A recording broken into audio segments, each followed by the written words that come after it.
நான் new bike வாங்கியிருந்தேன், ஆனா எனக்கு ஹெல்மெட்டே கொடுக்கல.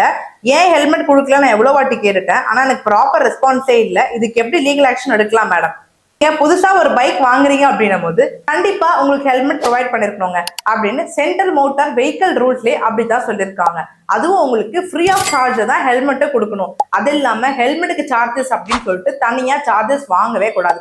ஒருவேளை உங்களுக்கு ஹெல்மெட்டே கொடுக்கல அப்படின்னும் போது நீங்க உங்க டீலர் கிட்டயோ இல்ல கம்பெனி கிட்டயோ ஸ்ட்ரெயிட்டா போய் கேட்கலாம். அப்படி நீங்க கேட்டுமே உங்களுக்கு ப்ராப்பர் ரெஸ்பான்ஸ் எதுவுமே கொடுக்க மாட்டாங்க அப்படின்னும் பொழுது உங்ககிட்ட இருக்க ப்ரூஃப் எவிடன்ஸ் எல்லாமே நீங்க பத்திரமா எடுத்து வச்சுக்கோங்க. அது மட்டும் இல்லாம நீங்க இவங்க மேல கன்சூமர் கோர்ட்ல தாராளமா கேஸ் ஃபைல் பண்ணலாங்க.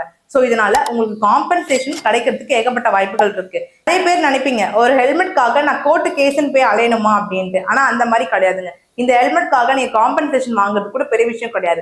ஆனா உங்களுக்கு கிடைக்க வேண்டிய உரிமையை உங்களுக்கு கிடைக்காம இருக்கு அப்படின்னும் பொழுது நீங்க லீகலா அதுக்கான ஸ்டெப்ஸ் எடுக்கலாங்க, தாராளமாவே எடுக்கலாம். இதன் மூலியமா மிடில் கிளாஸ்ல இருக்கவங்க ஒருத்தவங்க பைக் வாங்குறாங்க அப்படின்னும் பொழுதோ, இந்த மாதிரி சில விஷயம் ஹெல்மெட் கொடுக்காம இருக்காங்க அப்படின்னும் பொழுதோ அந்த இடத்துல அவங்க தைரியமா போய் கேட்க கூட ஏகப்பட்ட வாய்ப்புகள் இருக்குங்க. இது எல்லாருமே தெரிஞ்சுக்கோங்க. இதை நீங்க புதுசா வண்டி வாங்கும் போது நீங்க என்ன மாதிரி ப்ராப்ளம்லாம் ஃபேஸ் பண்ணிருக்கீங்கன்றத கரெக்டா கமெண்ட்ஸ்ல சொல்லுங்க.